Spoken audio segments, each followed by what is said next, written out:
Doctor Mini PG, specialist gynaecologist, Al Rukun medical centre, Ajman. VBAC എന്ന വിഷയത്തെ പറ്റി നമുക്ക് ഇന്നൊന്ന് ഡിസ്കസ് ചെയ്യാം. Vaginal birth after caesarean.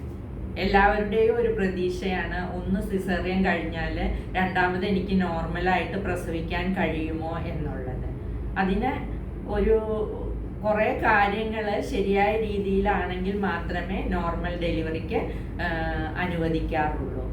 അതായത് ഒരു ഫസ്റ്റ് സിസേറിയൻ കഴിഞ്ഞിട്ട് 2 വർഷം കഴിഞ്ഞിട്ടുള്ള ഗർഭമാണെങ്കിലാണ് നോർമൽ വെജൈനൽ ഡെലിവറിക്ക് വിടാൻ പറ്റുള്ളൂ. പിന്നെ മദറിന് പ്രഷർ, ഷുഗർ, ഓവർ വെയ്റ്റ് എന്നൊന്നും ഉണ്ടാകാൻ പാടില്ല.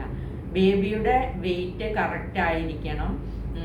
ബേബിക്ക് വെയിറ്റ് കൂടുതലോ കുറവോ വരാൻ പാടില്ല. ബേബി കിടക്കുന്ന ഫ്ലൂയിഡ് അളവ് നോർമൽ ആയിരിക്കണം, കൂടുതലോ കുറവോ വരാൻ പാടില്ല.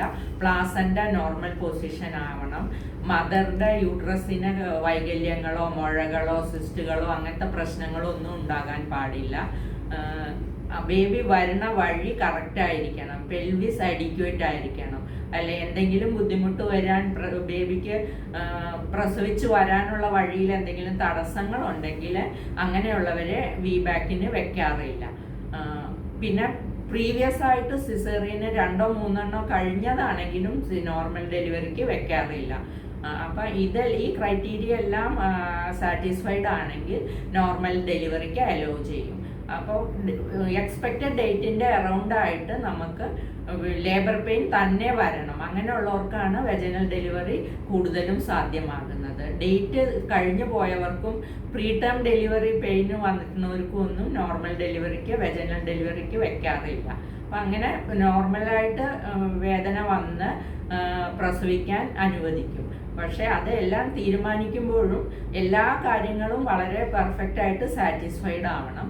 ഈ പ്രീവിയസ് സിസേറിയൻ സ്കാറിൻ്റെ തിക്നെസ്സും കറക്റ്റ് ആയിരിക്കണം. വളരെ തിന്നായിട്ടുള്ള സ്കാറൊക്കെ ആണെങ്കിൽ ഡെലിവറി പെയിൻ വരുമ്പോൾ ആ സ്കാർ പൊട്ടിപ്പോകാനുള്ള സാധ്യത കൂടുതലുണ്ട്. അങ്ങനെയുള്ളവരെയും നമ്മൾ നോർമൽ ഡെലിവറിക്ക് വെക്കാറില്ല.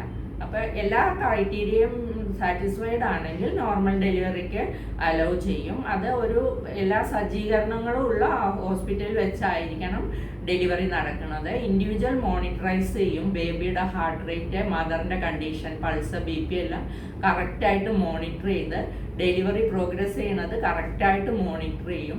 അപ്പോൾ എന്തെങ്കിലും ബുദ്ധിമുട്ടുകൾ കാണുകയാണെങ്കിൽ, കുട്ടിയുടെ ഹാർട്ട് റേറ്റ് കുറഞ്ഞു പോകുക, മദറിൻ്റെ BP കുറഞ്ഞു പോകുക, അല്ലെങ്കിൽ മദറിൻ്റെ ഹാർട്ട് റേറ്റ് കൂടി വരിക, അങ്ങനെയല്ല എന്തെങ്കിലും വാർണിംഗ് അലാമിങ് സൈൻസ് ഉണ്ട്, ശരിയായ രീതിയിൽ ഡെലിവറി പ്രോഗ്രസ് ചെയ്യണില്ല എന്നുണ്ടെങ്കിൽ ഉടനെ തന്നെ സിസേറിയൻ എടുക്കേണ്ട സജ്ജീകരണങ്ങളും എല്ലാം ചെയ്തു വെച്ചിട്ടാണ് നമ്മൾ നോർമൽ ഡെലിവറിക്ക് അലോ ചെയ്യുന്നത്.